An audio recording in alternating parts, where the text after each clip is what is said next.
Hi guys, welcome back to the Axel Army. Today I will be showing you guys how to be a pro grinder.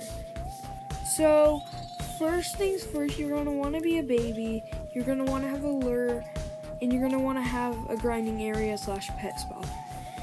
So you can grind. And next thing you know is while you're grinding, you're probably going to want to be making neons and mega neons. Because you're grinding, why not make neons? Especially the Frankenstein, they're so easy to get. Next, you want to go to edit hotbar so you can get food at your hotbar, healing apples, and drinks and a vehicle so you can go really fast. You're going to want to go to the campsite and get the marshmallows because if you're a baby and you do this, it's one at a time each, you eat it really fast instead, so you don't have to keep spam clicking.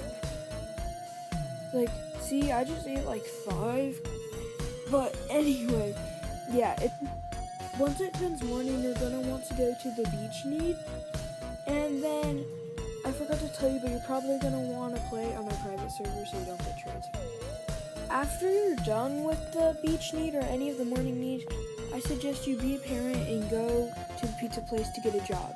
You can AFK there and you just get $50. It's so easy. Well, thanks for watching, guys. If you want to see more .me content, tell me in the comments. Hope you guys enjoyed. Bye.